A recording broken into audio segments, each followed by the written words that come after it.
Empowered people make informed decisions that lead to living a life without regret. This is Sarah Kaki and Shauna Woods from Atlanta Divorce Law Group, and this is the Happily Ever After Divorce Podcast. Welcome to the Happily Ever After Divorce Podcast. I'm attorney Sarah Kaki with Atlanta Divorce Law Group, and I'm joined by our very own managing partner, Shauna Woods. Shauna, today let's talk about some strategies to help the person out who is in a unhealthy marriage, and the marriage is unhealthy because they are married to somebody with a high conflict personality disorder, which one of our favorite examples to use is a narcissist. Yeah. And perhaps that word gets overused, but we do represent a lot of people who are struggling in a marriage where they're realizing that the person they're with has a personality disorder and has a lot of narcissist tendencies. As much as we want to be, embrace the whole concept of you can do it, you can get divorced, you can be done, take a big giant leap and move forward, that is not always a strategic option, right? There are times when getting divorced right now and running is not just on the table for you. You may have minor children. You may have some financial concerns. You may have other legal concerns, such as, an immigration status or a certain place you need to get with your job, or something's going on with the equity of your home. There could be other considerations at times that just makes divorce not strategic. Now, please understand, if you are in a incredibly abusive situation where physical abuse is part of it, I think most other considerations need to go away. You need to protect yourself, and you do need to get away. You need to get protection and run, and you need to get some help. Absolutely. Choosing to divorce, choosing to get out of a relationship is such a personal choice. And there are so many factors that go into it. And one of the things that we really emphasize here is we're not sitting in judgment on whether you stay or whether you're ready to leave. Right. We're just trying to help people because we've had all of these experiences, because after 20 years of practicing family law, there's been patterns and things that come up, and I've learned from other people. Sarah's learned from other people, and we're trying to share that with you. If you do decide to stay in a relationship, and to Sarah's point, if you're in an abusive relationship, we strongly urge you to simply get out. But if you choose to stay in an abusive relationship that is abusive because of the manipulation or because of a personality disorder of your spouse, we've learned some things that may help you along the way, either eventually get out or help de-escalate and survive that situation. Right. And I think what you're saying, I want to reiterate you saying that we are not here to judge. Our goal here, specifically with this episode, is to meet people where they're at.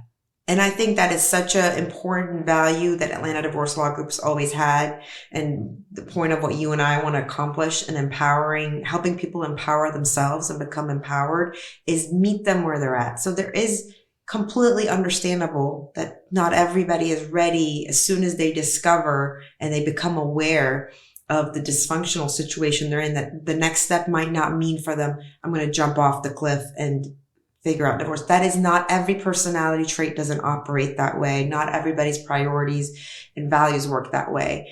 We want to meet people where they're at. And right now we want to meet the person who has become aware that they are in a dysfunctional marriage and has become aware that their spouse is a manipulative person or has some sort of a personality disorder and cannot be trusted to have their best interest in mind, but is not ready to call it quits yet for whatever reason.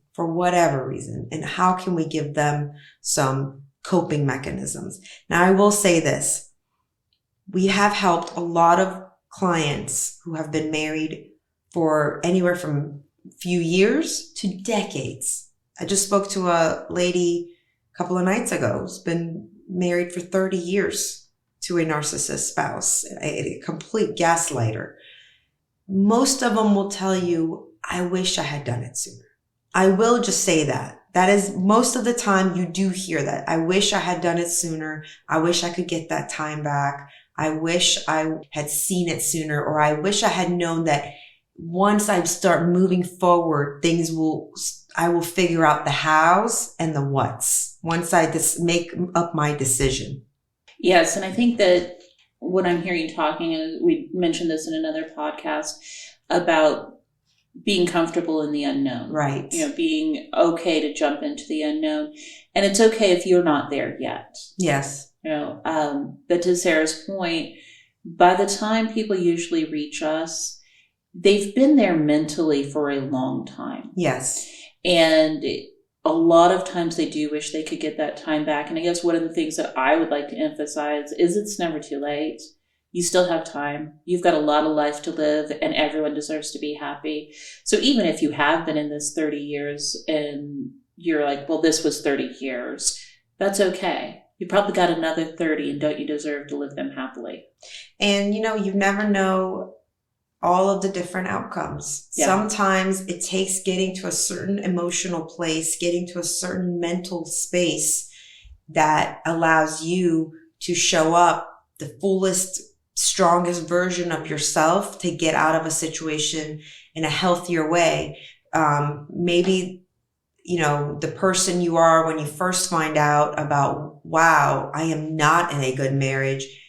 That person's not ready yet, doesn't have the full emotional and mental strength to show up the way they need to show up for themselves, right? They may perpetuate another victim scenario for themselves or perpetuate a whole nother dysfunction for themselves. So it is, having the mental capacity to exercise awareness throughout the process, it is very important. But now let's get to some coping skills that we can offer for somebody that decides that, hey, you know what? I know I'm in a dysfunctional situation. I know my spouse, whether it's personality disorder or they're narcissist or they're high conflict personality or they're just a manipulative, not a good person, right? But I'm going to stay put for X, Y, and Z reasons. Let's think through some surviving coping skills. First thing I would say is start working towards financial independence. Yes. That goes along with avoiding and minimizing dependence upon them. Yes. Yeah. And just know that when you are building your financial independence, it is going to be for your spouse who is not looking for your best interest and is not looking out for your growth and your, development as a person. It is going to be threatening to them. So you are going to see their claws come out even more as they're seeing you thrive financially or become more independent, because a narcissist wants to keep you isolated and dependent upon them, and they want to be able to control everything. Which comes along with another tip is to keep things close to your vest. Yes. You don't need to be sharing everything that's going on with them. Your successes are going to scare them, and your failure is going to be used against you. Right. So you want to keep your very vulnerable things and your successes to yourselves or to your close friends that are not mutual friends or mutual family with that person. The end game is, if you're trying to buy yourself time, put yourself in a situation that when the time comes, you're not making decisions from a place of financial lack or concern that you're not going to financially make it through. Will there be alimony? Will there be child support? Depending on the situation, yes, most likely. And if the person's a higher earner than you and there's children involved, but you still don't want to be in a situation where your first initial steps are from a financial scarcity situation where you are scared of being left out on the streets when you decide to leave. And one of the reasons I'm saying, and guard that carefully, I know a situation in particular where this one person, didn't have a whole lot of money, and it wasn't a whole lot of money they came into, but it was enough to start a life, a little bit, right, to get out. And unfortunately, they told their spouse about receiving this money, and immediately the guilt trips started. Well, I really needed to have my deviated septum work on. I really needed this for myself. Remember when I did something nice for you? You're sitting there with that money. You should give that to me. And that huge manipulation and that huge guilt trip that comes along with, well, aren't you going to help me? Right. So you really need to be very careful when you get these funds to not tell them and not share them that you have these funds until the divorce process is going. So the financial piece of finding whether it's you're not working, finding a job, or creating a side hustle.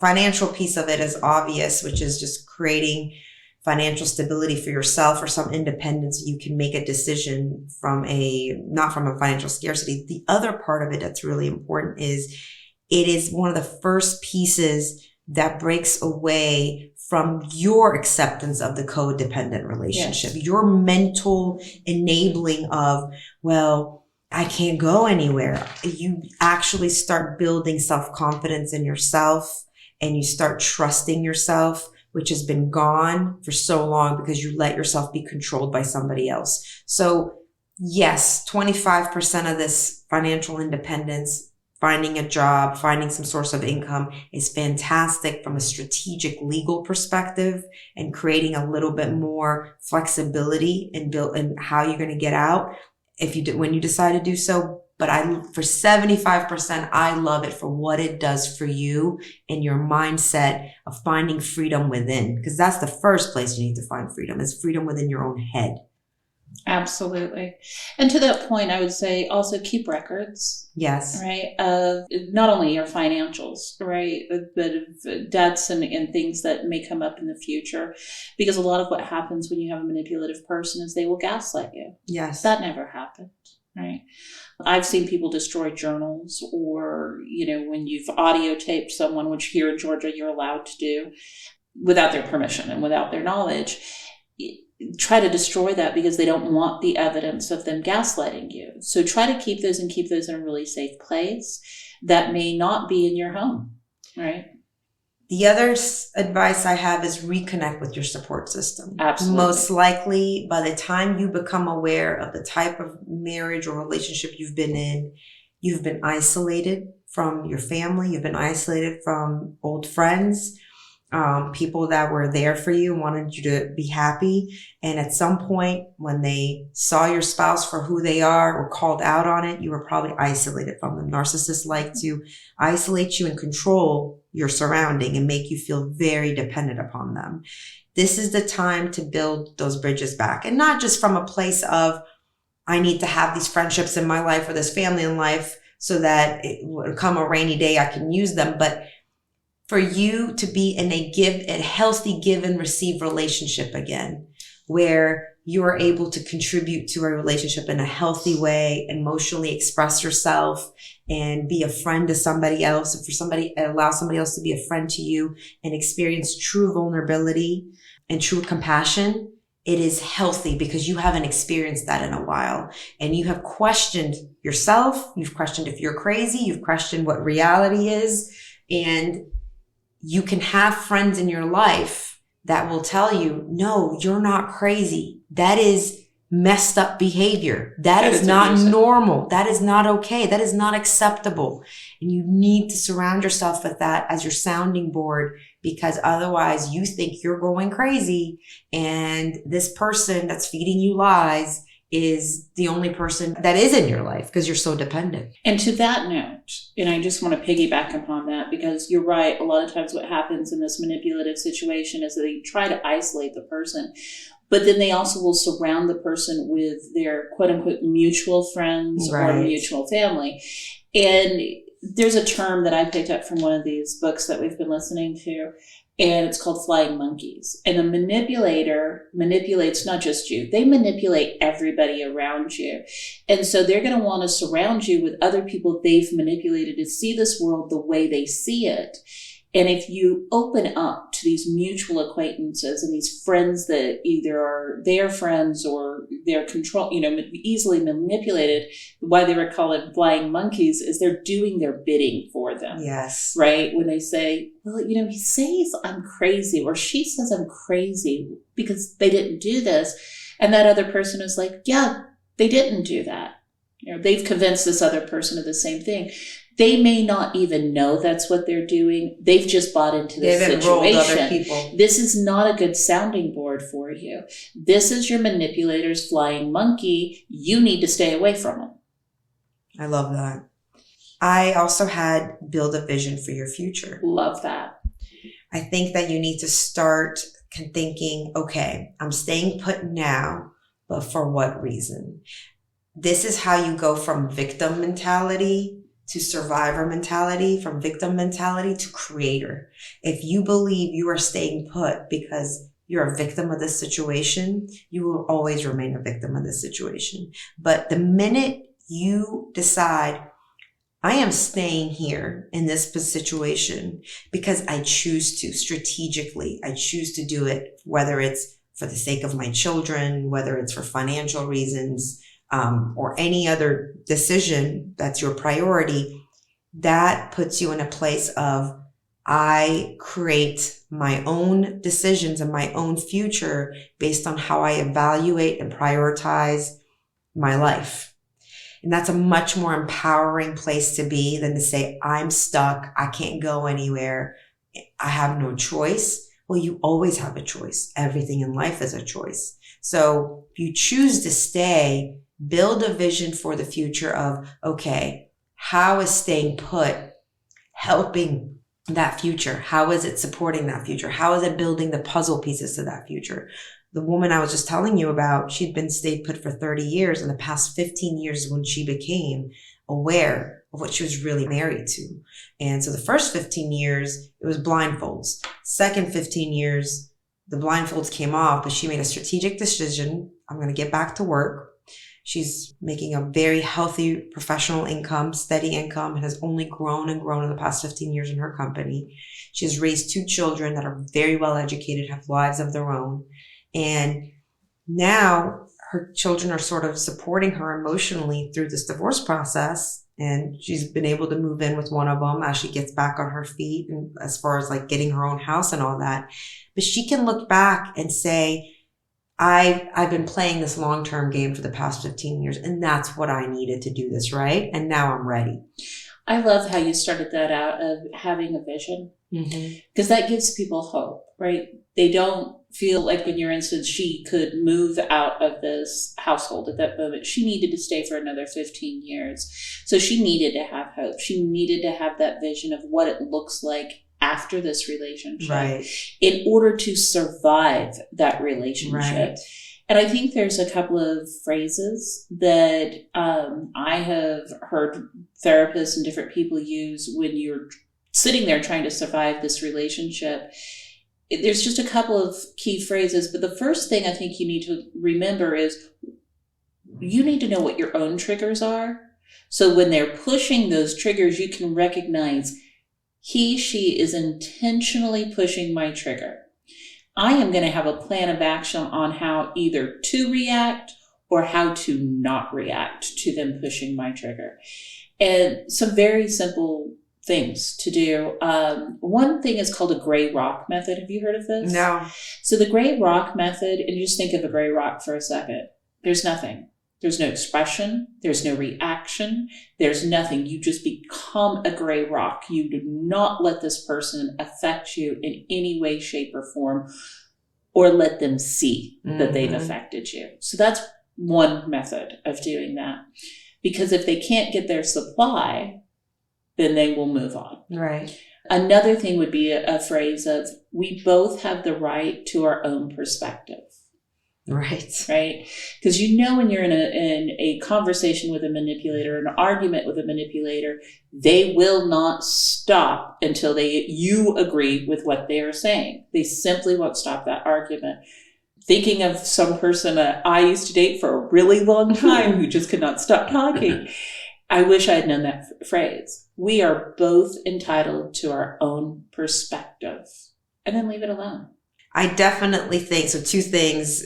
Figuring out what the sting that the narcissist is using against you, figuring it out, becoming aware of it, knowing how you act from a place of instinct versus awareness when that's used on you will help you basically debug that programming that because you're responding to programming as well, and it will debug the programming in you. So let the narcissist do its thing. Your reaction is going to be different. Yes. That's how you find the freedom within. I mean, really, all of these things are, if you're going to stay put for whatever reason, for strategic reasons or the priorities in your life, you then have to find ways to create freedom inside of yourself, Yes. find freedom inside your brain. So all these things we're going through is how do you find the freedom inside your mind? Because you can be free, divorced in a way, but if all this stuff still lives in your head, you're not really free, right? Right. But if you can literally be inside of a prison cell and feel like the freest person in the world if your mind feels free. So that's critical if you're staying put. The language, Shauna, you just used, I had down, learn the language of the narcissist and learned how to speak to a narcissist. Some of the most powerful women that we have served are the ones where you can tell they have mastered how to speak to their narcissist spouse. They get to a critical point in the marriage and they're like, this isn't working. And they go start doing therapy on themselves. They discover their trigger points. They discover how they're sounding. And then they understand sort of very childlike thinking of their spouse. And then it's like, okay, time to manipulate the manipulator. Time to be the adult in the relationship, right? And the adult is always in control. Right. And I really love that you mentioned therapy because, again, I love sitting people because your triggers are your triggers. Your trauma has been your trauma. Your past relationships, all of this vulnerability is very specific to you.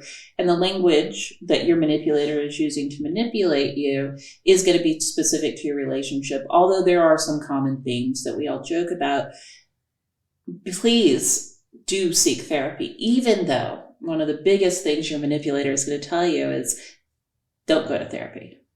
They're going to tell you that you probably need to go see a psychologist instead, that you're mentally ill. You're mentally ill, but if your therapist is giving you help, they're going to tell you that's the wrong therapist. And right? The other thing that say is, well, how much is that going to cost? Oh, yeah. I'm not paying for that. I'm not paying for that. Yeah. How much is that going to cost? One of the things I do caution people, when they've recognized that they're in these relationships, stop being vulnerable and stop sharing your insecurities or your downfalls or your hurts with this person. That is giving them ammunition. You are only allowing them into your soul to see how to hurt you if you open up to them. And it's a hard thing to do when you're in a relationship and in your marriage with someone, not to share those vulnerabilities. But you have to realize that that's the litmus test. If, for instance, someone at work treated you poorly and you didn't do anything about it, now their litmus, I can get away with that. And so it isn't easy to do this because some of the things we're describing is walking on eggshells, having to watch every one of your moves, having to almost be near perfect, right? And I mean, I'm sitting here even mentioning manipulating a manipulator, which at times to live with them, you have to, because you can't move through anything. Disengaging isn't always an answer when you're living with someone, right? There's real life logistics that occurs. You need some things done. So that's not for everybody. Yeah. I think that the critical decision to make is how much of myself will I lose when I'm spending the next however long of my life engaging with a manipulative person that turns me into having to turn to manipulation myself, or having to disconnect constantly, or having to constantly think about, am I aware? Am I aware? Am I aware? Am I doing things right? Am I behaving from instinct, or am I, behaving from what I've learned I need to do? It's exhausting. It takes a lot of mental energy. So I think that when you are making the strategic decision of when, you do need to take into consideration how much of yourself, of your spirit, of your soul, are you going to put on the line here to see that strategic decision through? And what will the cost of that be? And can you do it? Thanks for listening to the Happily Ever After Divorce podcast. If you'd like to learn more, go to atlantadivorcelawgroup.com/resources.